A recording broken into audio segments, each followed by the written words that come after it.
Look at the walls of this van. This time they're entirely curved. Every single panel sweeps inwards. If you screw your cladding directly to these metal ribs, your interior will warp. Your tongue and groove will snap and the whole build will look like a roller coaster. So today we're going to defeat that curve. But we are doing it the hard way. We are building an invisible, perfectly plumb skeleton hidden deep inside the walls. Now if I mess this up, every single piece of carpentry later on is doomed.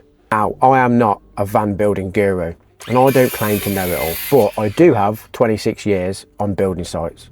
I'm just a tradesman, taking a quarter century of hard learned lessons, mistakes and tricks and translating them into this van build. This is simply the most bulletproof method I've found. But if you see me doing something backwards, call me out for it. I'm always looking to learn from you guys.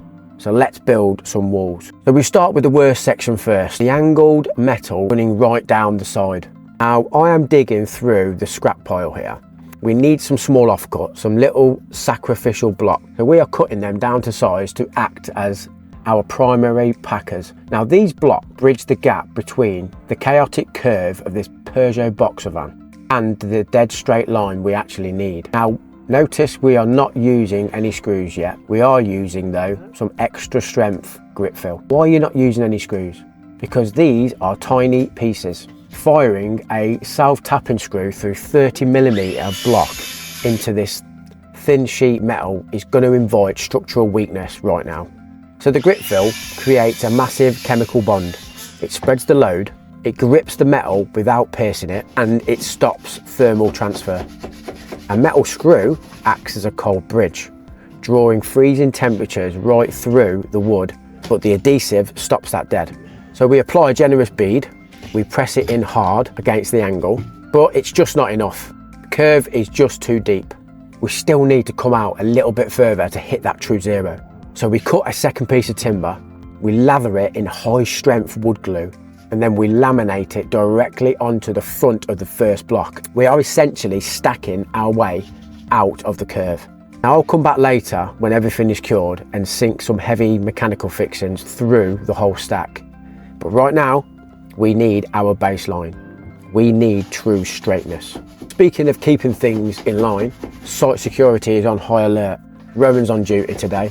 My black English working Cocker Spaniel is currently sitting in the dust, intensely guarding a pile of bloody sawdust. Quality control is strict today, but we can't let her down. Let me throw a question out to the community right now. Now I'm using some heavy duty Gripfill for my initial timber to metal bonding because it bites instantly and bridges the gap beautifully. But there are thousands of ways to skin a cat. What is your absolute go-to adhesive for van structural work? Is it Sikaflex, Tiger Seal maybe? Drop your exact brand and method in the comments below. I read every single one and I want to know what's working for you guys. So back to the wall. Now we bring in the truth teller, the 6 foot level. Never use a short level to do something like this. A short level will lie to you. It will read perfectly straight on the localized 2 foot sections, completely ignoring the massive bow happening just a foot above. The 6 foot level, however, spans the entire horizontal drop. It spans across each individual timber and then you can find out where the rock is. So we press it against the laminated blocks and we check for the rock. If the level titters even just a millimetre, we plane that wood down a little bit or pack it out to suit if there's a gap.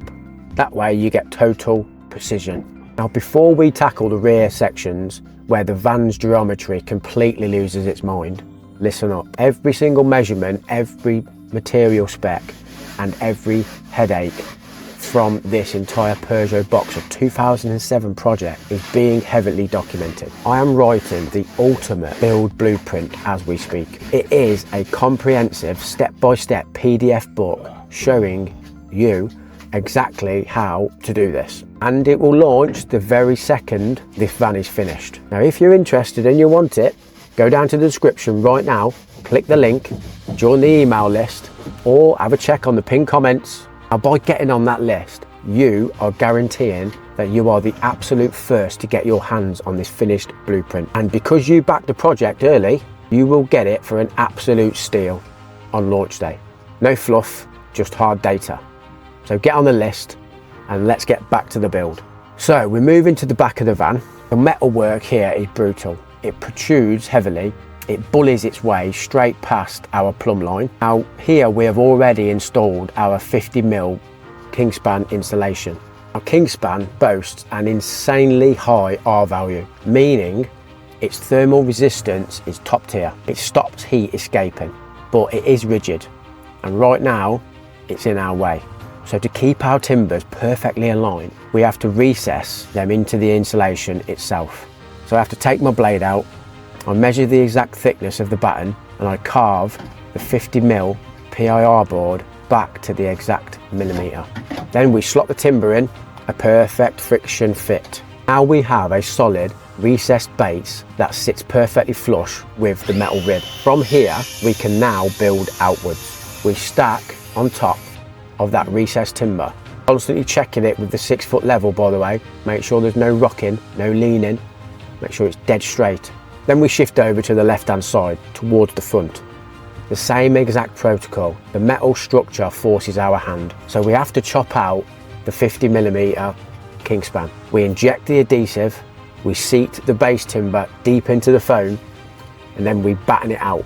Now every single batten we place now guarantees when the final timber cladding goes on, it doesn't bend, snap or stress. Prep work is a bit tedious, but the final finish will be flawless. Then I noticed a bit of a disaster.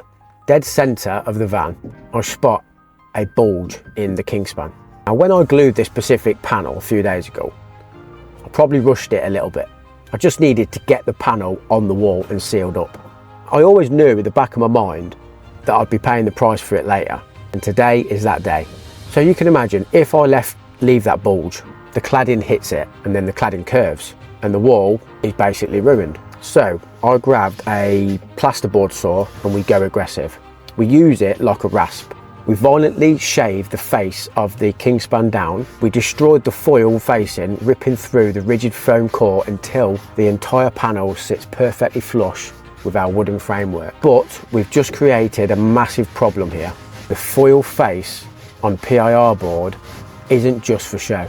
It is a crucial vapor barrier. By shaving it off, we expose the raw foam. Moisture from your breath, from cooking, and your diesel heater will now penetrate that foam and hit the freezing outer skin of your van, condense into water and rot the vehicle from the inside out. Now we bring out the heavy artillery, the high adhesive silver foil tape. We aggressively tape over every single square inch of the shaved foam. We overlap the seams, we press it in flat, we rebuild that vapor barrier manually. So hot air is now permanently locked out. No thermal bridging, no condensation. Next we pivot to the sliding door. Same issue, a small piece of insulation sitting proud of the timber, but we don't just ignore it. We rasp it, flush, and we tape it up. And finally we repeat the entire timber battening process down the entire length of the sliding door side. Block by block, level by level, stacking, gluing, measuring. Every block is locked in. The skeleton is completely plumb. The walls are finally ready for the wood. Don't forget to share this and add it to your favourites so you do not miss a single episode going forward. See you on the next one.